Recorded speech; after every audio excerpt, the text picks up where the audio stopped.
6ஆம் வகுப்பில் தோல்வியடைந்து பள்ளியை விட்டு நிற்கப் போனவர் இன்று 2000 கோடி நிறுவனத்தை உருவாக்கினார். முஸ்தபா பிசி கேரளாவின் ஒரு சிறிய கிராமத்தில் வறுமையில் பிறந்தார். தந்தை தினசரி கூலி வேலை செய்து வந்தார். 6ஆம் வகுப்பில் தோல்வி அடைந்தபோது பள்ளியை விட்டு நிற்க நினைத்தார்.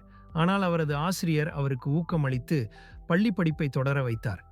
அதன் பின் கடின உழைப்பால் என்ஐடி கலிக்கட்டு, பின்னர் ஐஐஎம் பெங்களூரு பயிற்சியை வெற்றி பெற்றார்.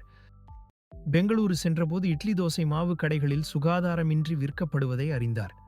2005இல் 50,000 ரூபாய் முதலீட்டில் 50 சதுர அடி சமையலறையில் ஐடி ஃப்ரெஷ் ஃபுட் துவங்கி தாங்களே தயாரித்த தோசை இட்லி மாவை தினமும் கடைகளுக்கு கொண்டு சென்றார். சூப்பர் மார்க்கெட்கள் மறுத்தாலும், தரம் மற்றும் லாஜிஸ்டிக்ஸ் சவால்களும் இருந்தாலும் அவர் ஸ்மார்ட் ஸ்பவுட் பேக்கேஜிங் கொண்டு வந்து நம்பிக்கையை மீட்டார். இன்று 45 நகரங்களில் விற்பனை செய்து ஆண்டுக்கு 600 கோடி நிகர லாபம் கொண்டுள்ளது ஐடி ஃப்ரெஷ் கம்பெனி. இவரது கதை தோல்வி என்பது ஒரு பாடமே, முடிவு அல்ல என்பதை நிரூபிக்கிறது. சாதிக்க துடிக்கும் ஒருவருக்கு இந்த வீடியோவை ஷேர் செய்யுங்கள். இது போன்ற முன்னேற்ற கதைகள், வகுப்புகள், புதிய பார்வைகள் காத்திருக்கின்றன உங்களுக்காக.